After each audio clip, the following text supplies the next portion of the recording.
As Mariah Carey might say / sing, it's time. Higher. It's pretty good. time. Is that, You gotta that better? break the ice. Higher. Okay.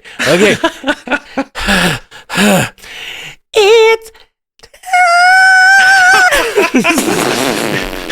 It almost sounded like you were like auto-tuning yourself. That was good. I couldn't get all the way to the third, so I think I was like on the seventh or something weird. Okay. As Mariah Carey might say or sing, it's time. It's time.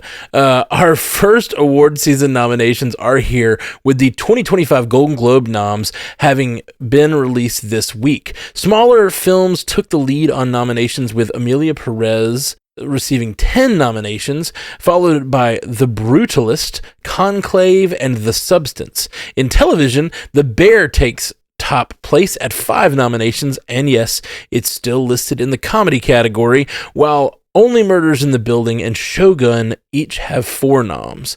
Netflix leads the pack of distributors with 26 nominations in total. The Box Office Achievement Awards, which was new last year, has 8 nominees and will include box office revenue and commensurate streaming viewership. Whose favorites made it to the top of the nominations list? Yeah, a few of my favorites managed to squeeze in there. And I said this last year, but I'll say it again. For anybody that has any interest in the award season, the season and the campaigns, and spoiler alert, I am, because I'm not into sports, so this is kind of like my Super Bowl. This is really the kind of like kickoff for the season. This is the first, for a lot of people, the first instance that they're hearing about a lot of these like indie films and festival favorites and whatnot. So to that end, I always find this time of year really exciting, because that's when I get to start making my watch list and get really ready and excited for awards season. So that being said, in the film category, as far as the ones that I have seen, I've seen Conclave and The Substance. Really enjoyed both, but The Substance is the one that I'm kind of really championing. It's a kind of like body horror film with Demi Moore, and just the fact that it's made the waves that it has and it's gotten the attention that it has. The Academy is not generally very kind when it comes to the horror category, and it's not a straight up horror. So maybe that's where it's kind of like art house body horror. So I guess that's kind of where it got to squeeze in a little bit there. But apart from that, Emilia Pérez is available on Netflix right now, so it's just a matter of time before I check that one out. Between Zoe Saldana and Selena Gomez, that movie is getting a lot of buzz and a lot of attention, so I will be sure to check it out. Outside of that, I will admit The Brutalist with Adrian Brody. I've been hearing nothing but phenomenal praise for that, but it is 3.5 hours, and it does have an intermission, thankfully. But after last year with Killers of the Flower Moon, I'm really not interested in spending more than 3 hours in a movie theater. I think Oppenheimer was perfect at 3 hours, and it shouldn't have been a minute longer, and that was good. But anything longer than that is just too much. So yeah, I think I'll leave the rest for you guys to kind of talk about, especially in the the box office achievement category. And as far as the TV shows go, a few of us here on Multiverse News did watch Shogun, so hopefully you've kind of heard what we thought about that. It was just stellar TV and deserving of all the attention and the praise that it's gotten. So highly encourage you to check that one out. And Only Murders in the Building has always been one of my favorites, but I still need to catch up on the most recent season. It didn't really grab me, but there's Selena Gomez again for you, so good year for her. Yeah, when these come out every year, I always look at them and go, "Oh, I saw no movies this year." Yeah. Because I see some of the bigger stuff in theaters, but it's generally when award season comes around, I finally sit down and watch some of these awards contenders. And when the Oscars come around, we do our Oscars watch on Bingers, so I always get to watch a lot of the Oscar movies there. But this is the first foray in like first time I'm hearing. I was looking through this like the Conclave. I think I heard of that. That's basically the one. I missed a lot of these movies, but when it turned to the TV side, I knew a lot more of those shows and had seen a lot of them.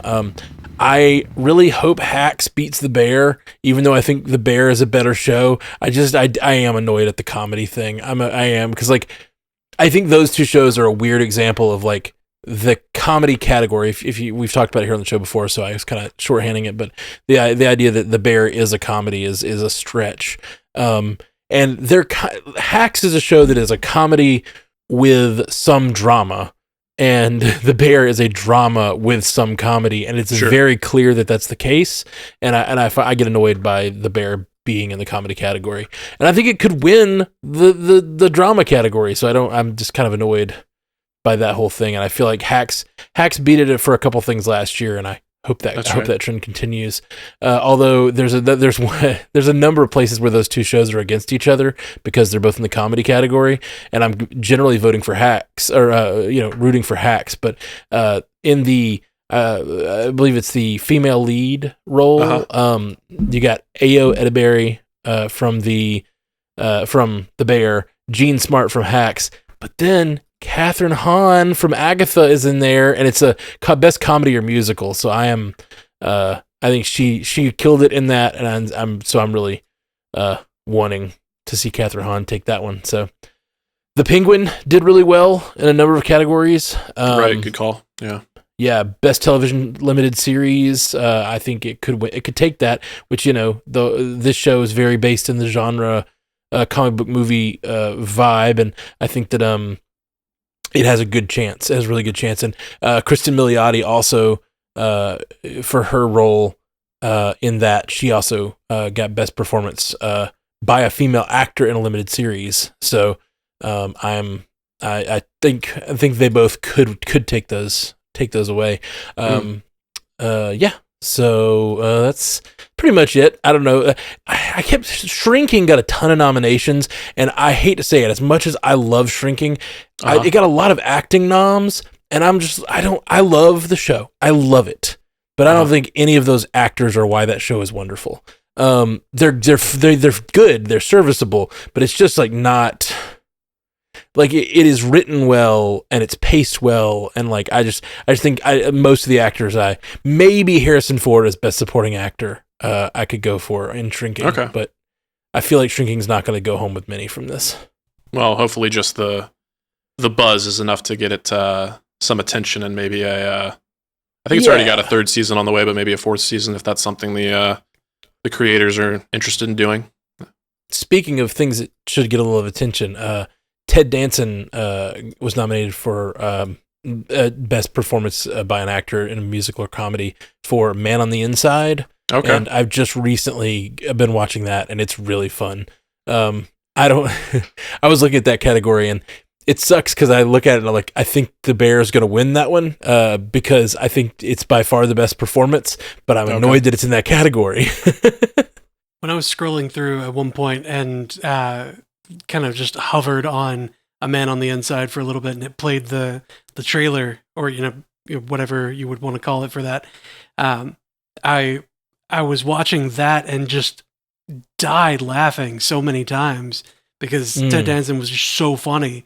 I was like, this is great. This is basically just him in A Good Place again, or The Good Place, The Good Place again. Like it's that over again. I'm down.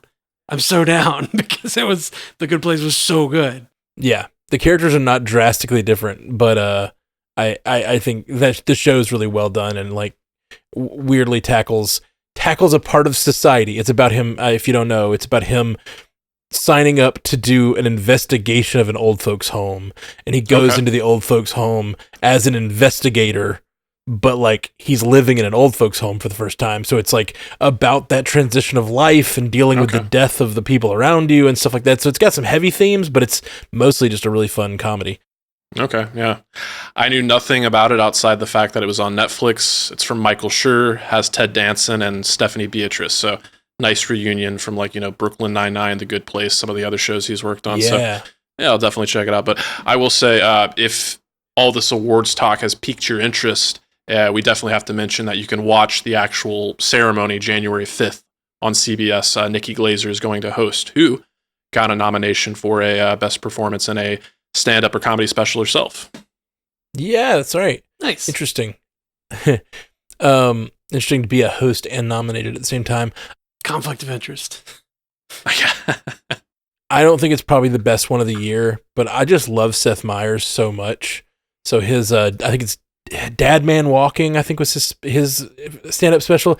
It was good, but like, I just really like Seth Meyers a lot. And like this last couple years, he's kind of gotten, he used to just be like a guy who was clearly like playing the role of a late night host, you know? And like over the last couple of seasons, he's been doing some more online content and stuff. And he's clearly just become more comfortable with himself. And he's now a lot more loose. And I think he's so funny when he's loose like that. And I feel like that stand-up special kind of showcased that some. I don't think it's the best stand-up special of the year, but I kind of hope it wins because I like Seth so much. You just watched a clip from Multiverse News. If you liked it, go to our channel. We got a whole episode that it comes from. So go check that out and hit the like and subscribe. And we got lots of clips you'll enjoy, but also full hour-long episodes of Multiverse News with lots of things that don't even make it to clips. So check us out. You stay clippy.